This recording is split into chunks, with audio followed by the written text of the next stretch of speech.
Yeah.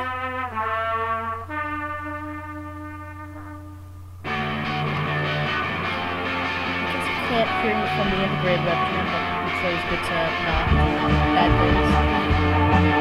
Okay, shall I open the champagne? Yes.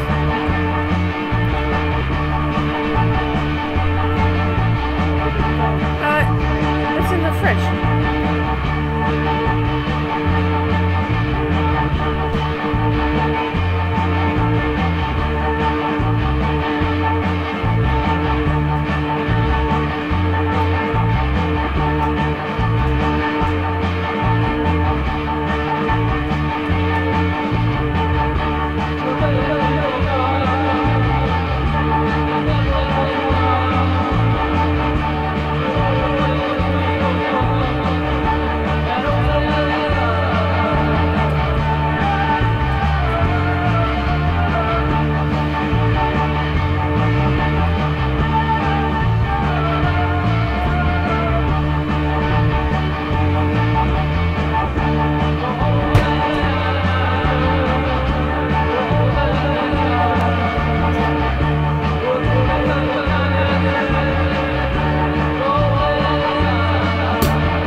theory, you could probably put it up on the television set too, so they have each and that. That'd be funny.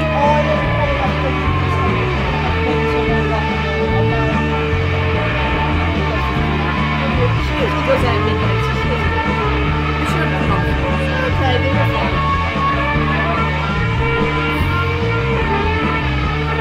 So start with box office. Okay, so I'll just say alright, and then we're gonna go to like some letters. Yeah. And then we're gonna have our sponsor, Champagne. for New Year's Eve. That's the tagline. New Year's Eve. Okay, well, it's New Year's Eve. What could be more perfect? And then we'll be like, well, we always start off box office. Yeah. You're right. We always did.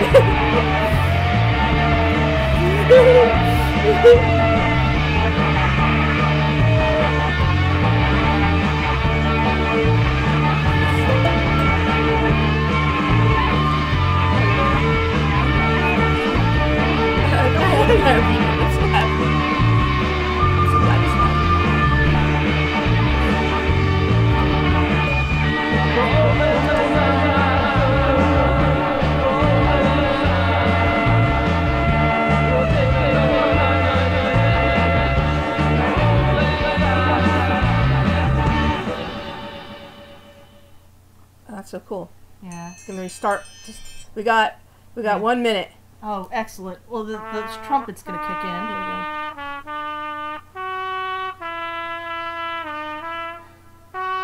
This is so awesome.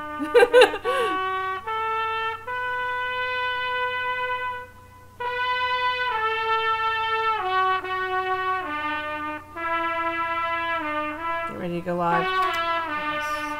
I'll tell you when. And have a countdown for the minute.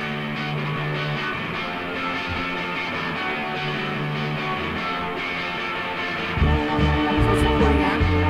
It's over. It's out there.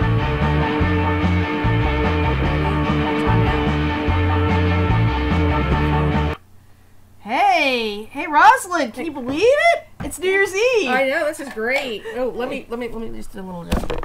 It's just a little bit of an adjustment there. No, that's great. Ah, ooh. Yeah, I'm a little queasy, but that's okay. Oh, what you doing there? What you got there? Oh, party burger. We're getting together again, and we're gonna get ready to You tour. didn't have a gig We tonight? did not have a gig tonight. That's how I could be here. You know. Well, that's very lucky Yeah. that you don't have a gig tonight, so we could be here and doing this New Year's Eve show. New Year's Snarkin' Eve, I believe it's called. Yeah, I think that's what they called it. Okay, great. Well, you know, we had some letters. People have been actually sending us fan mail since we announced we were doing this gig today. Okay. And the first one was from Kiki. She said, "Hey, girly." Hey Kiki. Hi. Yeah, I haven't seen her since spring break. Hey, say hi to Bubbles and Moo Moo. Yep, at the Jersey Shore. Mm-hmm. And that was before the Jersey Shore was Jersey Shore. Yes, it really was. And the indiscernible person wrote in and said, the indiscernible person? Yeah, I haven't seen him in a long time. No, I don't know where he disappeared to. Yeah. So anyway, and then our sponsor tonight. Our sponsor? Champagne.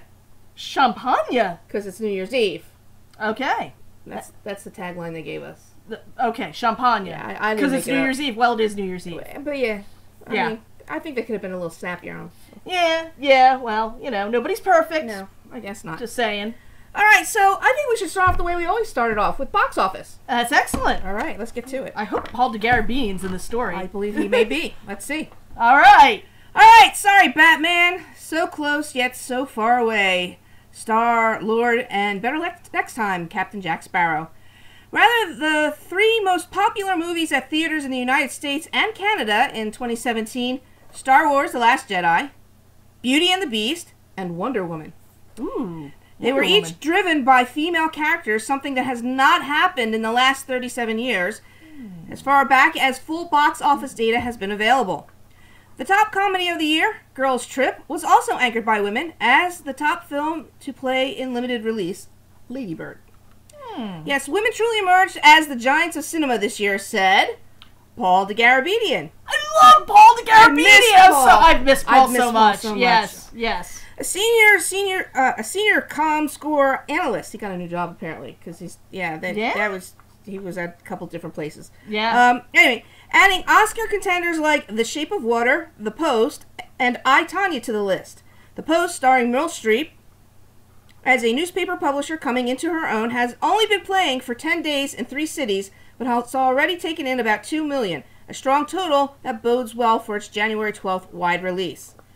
And between Friday and Sunday, Star Wars The Last Jedi collected an estimated $52.4 million to become the #1 movie of 2017 in North America.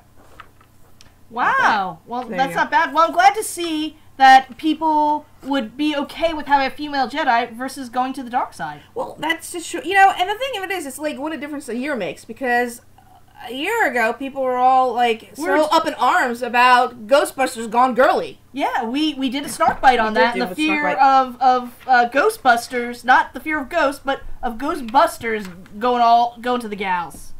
Yeah, nobody wanted an estrogen-based Ghostbuster. No. Oh, Rosalind, did you hear something? No. What? I think the shark's getting restless. I better go feed it. I think you should. You should make sure. Yeah. I don't want him eating anybody as he's coming down later. No. Okay. All right, next story. To say Bitcoin had a wild 2017 would be an understatement. The digital currency, which started the year under $1,000, has skyrocketed by more than 1,300% to more than 14,500 by December 20. Wow, that really went up. What the? Hello, Rosalind. Hello. Hello. Hello. Hi. I'm the Snarkbite financial analyst, the Crypto Keeper. The Crypto Keeper? You're the official Snarkbite financial analyst. That's correct, Interesting. Rosalind. All right, so and you've come to visit us here at why? I wanted to talk about Bitcoin. Oh, and by the way, I brought you a late Christmas gift. Uh-huh. Some cryptocurrency. Cryptocurrency. Here you go. Oh my goodness, These look at this. are some art lint glitter bucks from the game of life. That's amazing. Thank you, Crypto Keeper. I will cherish these, and hopefully I can cash them in for about $14,500. That would be excellent. Thank you very much. I won't spend them all in one place. Be careful with that Bitcoin. Anyway, the climb of Bitcoin was marked by extreme volatility, multiple splits in its network, and naysayers who derided it as a fraud and a toy for criminals. Yet as we enter the new year, it appears the digital currency will continue to mature as a recognized asset class on Wall Street, this is just like killing me. Already, Bitcoin futures have begun to trade on major markets, allowing investors to bet on its price without actually holding the coin. For its future price, some bulls see it going as high as $20,000 each in 2018. So that sounds hold on to your rough cryptocurrency. That's right. There's art link letter bucks. They're going to be worth so much. Wow. Yeah, that's what was that $50,000 note right there on top? Something like that. Yeah. Wow, that was very gracious of the Crypto Keeper. Yeah, he's. I'm really glad that I hired that particular financial analyst for this program. Awesome. Yeah. Oh, wait, I think we're going to go to a clip now, aren't we?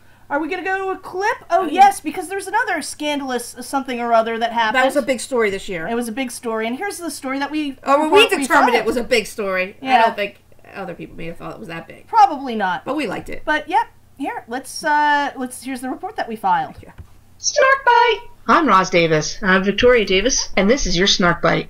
Remember back in December 2014 when Discovery Channel hyped that a man would be eaten and then regurgitated by a giant snake on a special called Eaten Alive? Then that actually didn't happen, and viewers were furious. We bring this up because 57 minutes into Discovery's heavily promoted Sunday night Shark Week program, in which Olympic powerhouse swimmer Michael Phelps was set to race against a great white shark, viewers heard this quote from ecologist Tristan Gutteridge, one of the featured scientists. Clearly, we can't put Michael in one lane and White Shark on the far lane. We're going to have to do a simulation. Hold on, so Phelps wasn't really going to actually race a shark in a TV event titled Phelps vs. Shark, Great Gold vs. Great White? Why was the hour-long special billed as such? While common sense probably could have saved any disappointment, along with pre-show interviews where Phelps assured everyone that he wouldn't really race next to a shark in open water, many viewers were not pleased. Throughout the episode, viewers watched as Gutteridge and the team collected data about the swim speed of sharks, which is apparently very hard to do because sharks don't typically swim in a straight line. So Gutteridge said instead of Phelps and a shark swimming side by side, the scientists would use the speed data they obtained to create a computer-generated image of a shark racing, and Phelps would compete against that. Unacceptable, said the internet. What really rubbed salt in the wound? Phelps lost. The computer-simulated great white shark swam 100 meters in 36.1 seconds. Phelps, fitted in a special wetsuit and a monofin that bound his feet together, took 38.1 seconds to swim the same distance. So close, but no dice. Phelps looked disappointed, though not surprised. Earlier in the episode, when he saw a simulation of a 20-foot great white shark competing in an Olympic swimming pool, he knew it was a long shot. After all, the shark's average speed of 25 miles per hour was more than 4 times Phelps' own top speed in the pool. Honestly, the first thought that went through my head when I saw the shark, there's probably very little chance for me to beat him. At least Discovery had a sense of humor about this special, such as when the narrator mentioned Phelps' many Olympic accolades. Sharks don't care about medals. And for those still upset about the CGI shark situation, just remember that whenever Discovery hypes something crazy happening with an animal, well, there may be a twist that makes it not quite as exciting as it seems. So there you have it. Our top 3 stories. Box office. Box office. Bitcoin. Bitcoin, because that is a scream. Let's face it. It makes me laugh, and you know that it's going to be one of those things like Survivor. Remember when we first started laughing at the show Survivor, and I remember when I think it was 1999, and we said, "Oh, this will never work." Yeah, one season, that's it. And then we watched it, and we were fascinated by it, and you and I actually watched for a couple of seasons. Yeah, and now you just can't get rid of it, and it spawned a whole new genre. It did, yeah. It really brought the reality show into the fore. So we may be laughing about Bitcoin now, but in 2027, when we're actually using it as an actual currency and everything else has fallen by the wayside, maybe you should put your retirement in it. No. All right, maybe I need to. Okay. Sounds like we need to move on to some celebrity weddings. I think we should. Okay. All right. Well, The View's Meghan McCain, and I didn't even know these two were engaged, so I'm kind of happy that they got married, because I think they make a cute couple. The View's Meghan McCain, who's the daughter of Senator John McCain, wed conservative pundit Ben Domenech. He's very intelligent, very articulate, and cute. Just before sunset at the bride's family's ranch in Sedona, Arizona on November 21st. A rep for McCain told People exclusively. All right. Well, Serena Williams and new husband Alexis. Alexis. It is Alexis. Yes. Okay. That's Ohanian, I think. Ohanian. He was the founder, one of the co-founders of Reddit. Oh, that's kind of cool. Well, I guess she did well. Tied the knot in November after. I think she was doing fine on her own, by the way. Yeah, isn't she like a millionaire on her own? Right? Multi-millionaire. Yes. That's nice. Yeah. Tied the knot in November after announcing their engagement in December 2016. Sources told People. The ceremony comes just 11 weeks after the couple welcomed their baby girl, Alexis Olympia, into the world on September 1st. Gary Oldman's a newlywed? Yeah. Oh, again? Yeah. Wow. The British actor tied the knot with art curator Giselle Schmidt in late August at the Beverly Hills, California home of his manager, Doug Urbanski, according to the Associated Press. This is Oldman's 5th marriage. Michael Fassbender and Alicia Vikander have officially tied the knot. The happy couple got married in October in Ibiza. Ibiza? Yep. In Ibiza. Okay. Sources confirmed to People. Let's see, is that all of it? No, the actors met. The actors met in 2014 on the set of their film The Light Between Oceans, in which Vikander prophetically played Fassbender's wife. Sometimes it happens that way. It really does. Although rumors that they were dating circulated at the time, the couple remained low-key and kept mum about their relationship. Well, Charlotte Church is a married woman. Remember when she was just like a young teenager? She was a kid! Yeah, I do. That's what she was famous for, being a little girl who could sing opera. Circle of Life. Anyway, the singer announced that she and musician Johnny Powell tied the knot by sharing a photo from their wedding ceremony. In the snap, both Church and her now husband smile as they hold hands under a tree adorned with flower decorations. That's the way it should be, I guess. Roy Orbison Jr., son of the legendary country singer Roy Orbison. Yeah. He's a country legend, Roy Orbison. Yeah, not Junior. Yes, his father. Right. Big time. Got it. We know. Traveling Wilburys. And that was like the end of his career. He was very important. Anyway, and longtime love, Asa Hallgren, tied the knot on June 11th. The couple who met in Hallgren's native Sweden married on the steps of the cabin they made of a cabin that has been owned by the Orbison family friend and Orbison's godfather, Johnny Cash. Cash's son, John Carter Cash, who is Orbison's best friend, officiated. Again, circle of life. And yet again, somebody has found their soulmate in Sweden. Yes, that happens. It does. Yes, it really does. Yeah, all soulmates come from Sweden. They really do. They manufacture them there. There's a factory. You can actually go on a factory tour in Sweden for soulmates. Do they not carry those in IKEA? You would think. Yes, but you need an Allen wrench to put them together. Double-ended Allen wrench. Oh, that's right. Yes. Julia Stiles! I know how much you like Julia. Yeah, I know. She's going to play me in the movie version of me someday.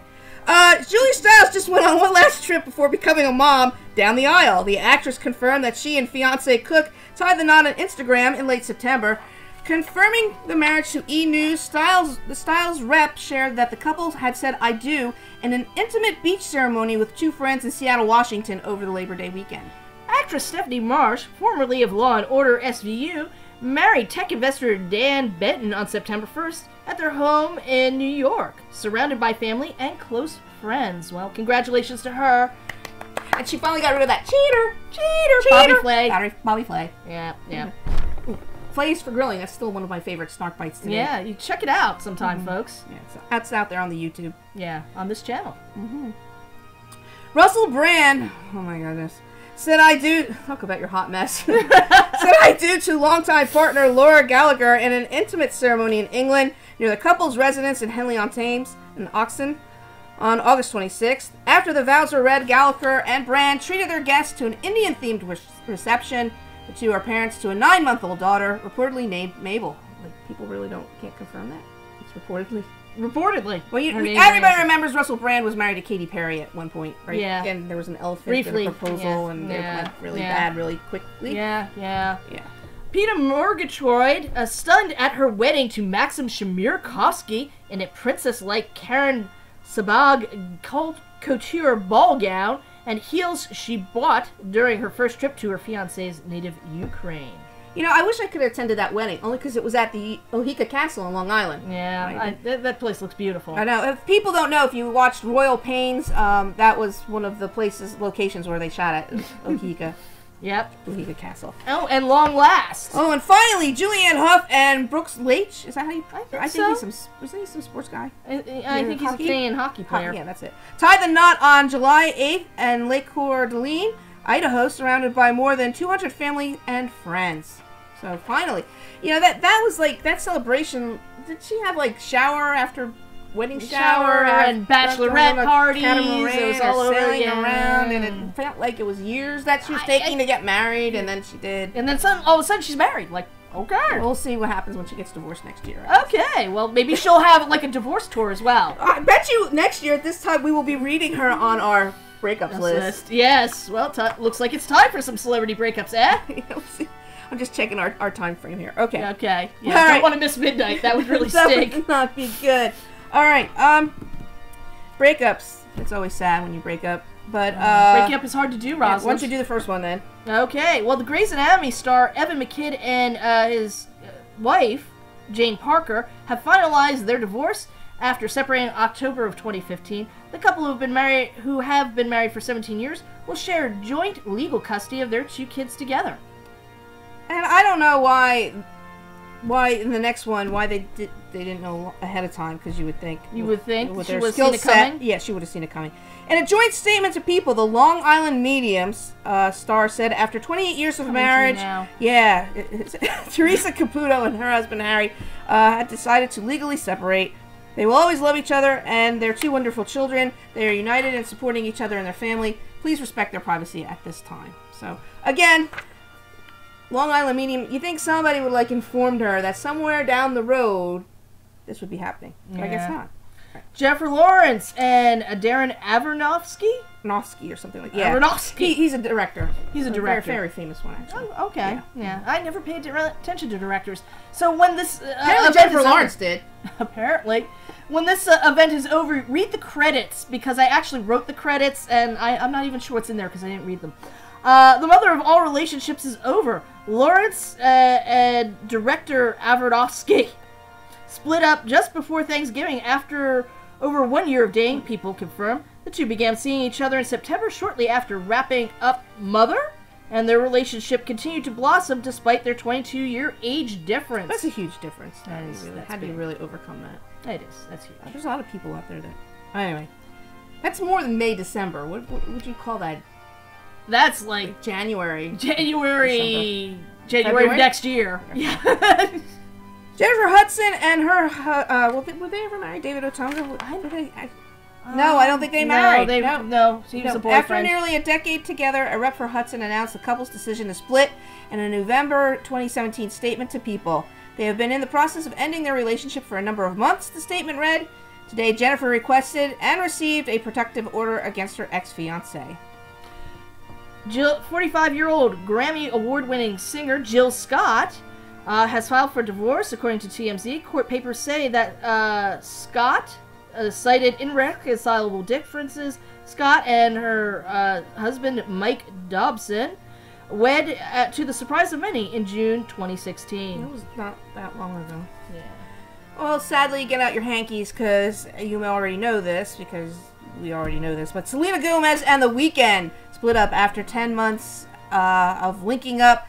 Music's hottest couple have called it quits. The multiple sources confirmed to People exclusively in October that she and Abel had been going back and forth for a few months about their relationship, said an insider. And now I think she went back to Bieber or something. Yeah. Yeah, that was big news on this week on the entertainment shows. Love dies. Very unfortunately. But Audrina Patridge and Corey Bohan, the Hills alum, filed for divorce from Corey Bohan in September due to alleged domestic violence incident, according to TMZ. Patridge reportedly filed for a temporary restraining order against the professional BMX dirt bike rider as well. That's sad. After almost 20 years of marriage, Billy Bush and Sydney Davis have separated. A rep confirmed in September that the pair separated for the moment to evaluate their life together. A lawyer confirmed the news, calling it a short-term break. The former Today Show co-host and Davis married in April of 1998 and share 3 daughters. Their split comes nearly a year after Bush parted ways with the Today Show.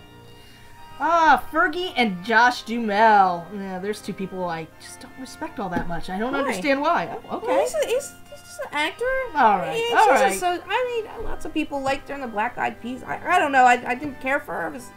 She might be hosting her own New Year's Eve special tonight. I think she usually does host the back end of one of those famous New Year's specials.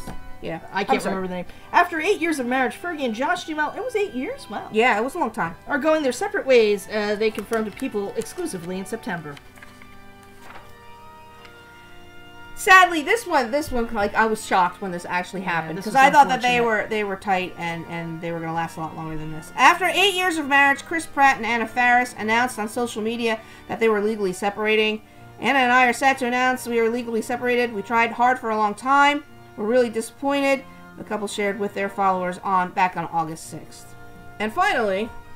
from the file, I couldn't see this coming. Yeah, I could see this one coming. Well, HGTV couple Tarek and Christina El Moussa shocked Flipper Flop fans with their split announcement back in December. And then, again, when the father of two officially filed for divorce 1 month later. Wasn't he, like, out in the hills carrying a firearm? Yes, he was running around after an argument, and she called it into the police because she was afraid he was going to harm himself. And we did a snark bite on that one as well. We did. Yeah. It is up on our blog. Yeah, so... On Blogspot, I don't know, if you watched the show closely enough, you could see the cracks that existed, because that was not cool.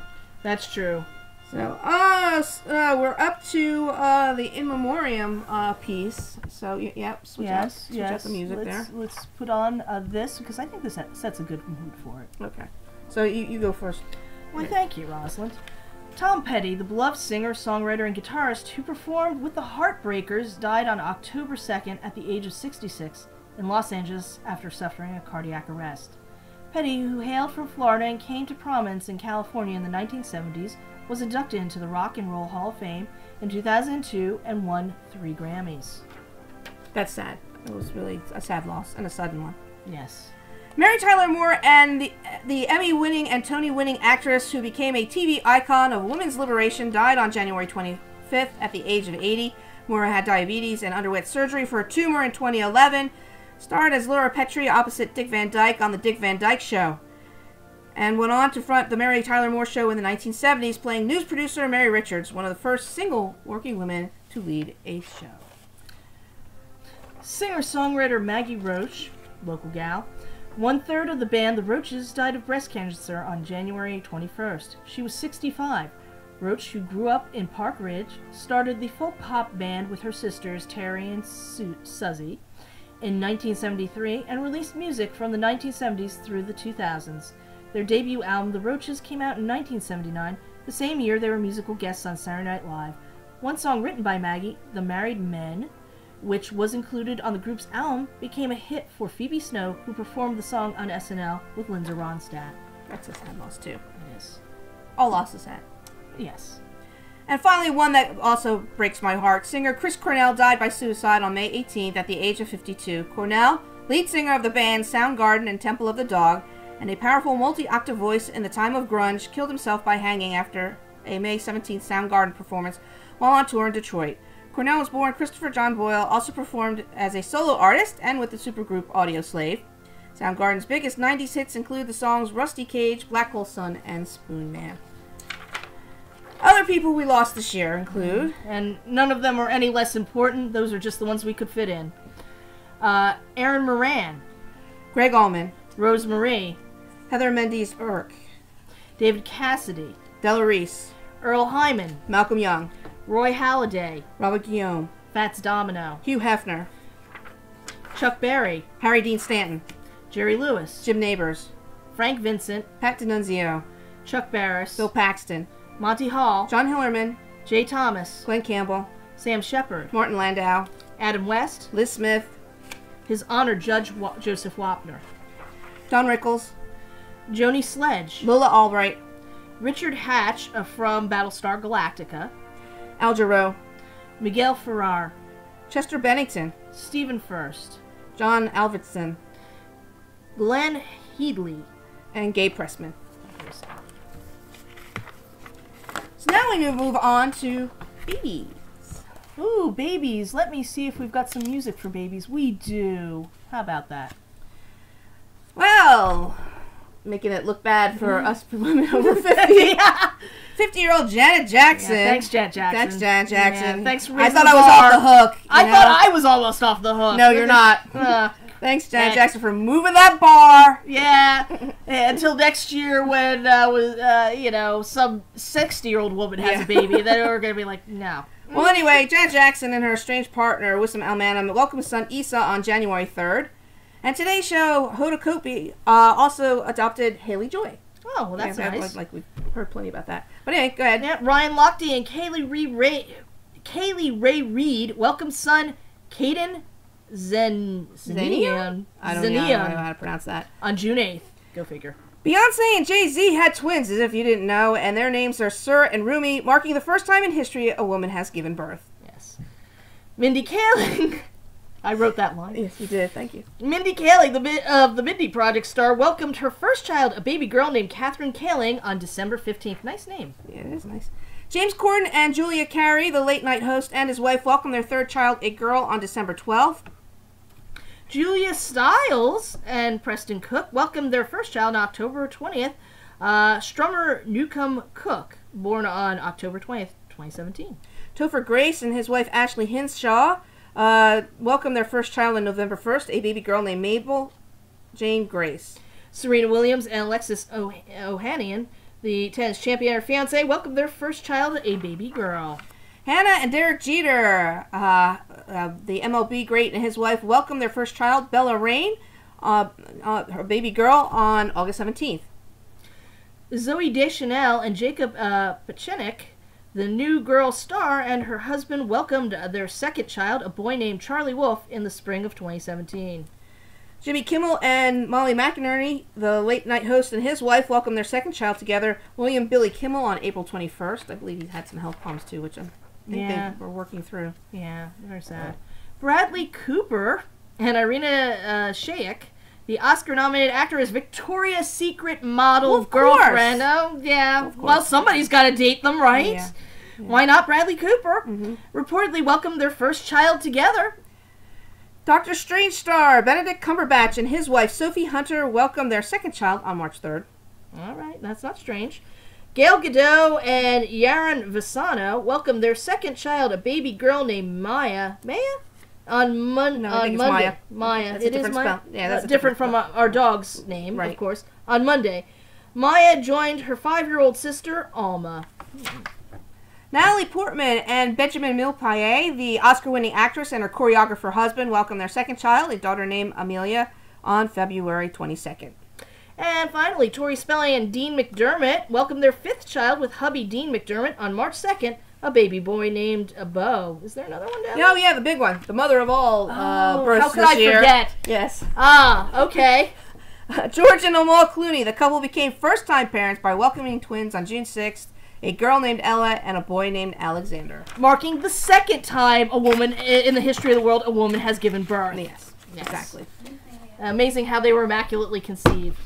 Well, it's in our last minute left before of 2017. We're going to talk about our New Year's resolutions. Oh, you got your New Year's resolutions there? That's right. I got my gratitude journal. Oh, you got a gratitude journal. Well, I myself just like to use thank you notes. Yeah, just like Jimmy Fallon there. So you're gonna actually borrow from his shtick. Yeah. Well, actually, I was doing this for a long time. Well, we got 30 seconds left, so I think it's time to drop the shark. I think it is too. Let me swivel it around. Let's just give it a little swivel. Let's see. Where's that shark? Where is he? There he is. There he is. Oh, good. We'll have a good view of everything. Okay. And we're going to probably need some Old Lang Syne, but we'll just get that in a minute. All right, you do that. Okay. All right. You got a countdown clock there, Rose? Yes. Go at 10. 9, 8, 7, 6, 5, 4, 3, 2, 1. Woo! Happy New Year, everyone. Happy New Year. All right. Let's put on some Old Lang Syne. All right. Oh, thank you, Rosalind. You're welcome. All right. Why don't we turn on those fireworks, too? Yeah, let's get rid of Brahms' Lullaby, and here we go. Here's, wrong one. All right. Woo! All right. Let's do this. Now we've got a good view of the screen there as the fireworks are going off here in Davis Stadium. The Thunderdome. The Chateau.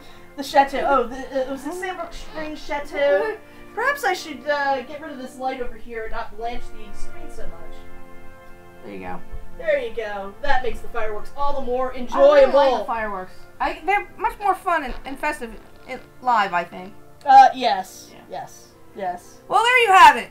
Yet another... You're not even in frame. Move over here. Whatever. By the way, we don't want you to think that we completely abandoned our mother on New Year's Eve. No, we did not. We didn't. So, let's all gather around. Here you go, Mom. Gather around. Thank you. Happy New Year, everyone. Happy New Year, America. Oh, yeah, just kind of squeeze over. Yeah, I know, it's a mirror image. Yeah, okay, there you go. Happy New Year. Woo! Alrighty. I'd like to thank all the viewers out there. Wish everybody a very happy New Year. I'd like to thank my sister and my mother for being a part of this broadcast tonight. I'd like to thank you. I already thanked the viewers. Did I thank the viewers? I think you did. All right. Well, and this is my first sip of alcohol tonight, folks. So, there you go. I'm just that grateful. All right. Well, everybody, have a happy New Year. Happy 2018, everybody.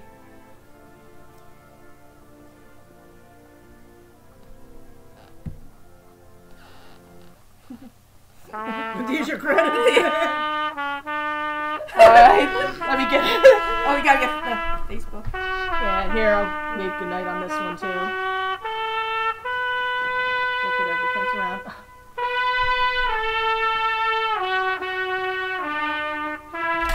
Alright, everybody, we're gonna just wrap up this broadcast as well. Thank you so much for being here and being a part of it. Do try and catch the various replays that will be available later on. Have a good night, everyone, and happy 2018.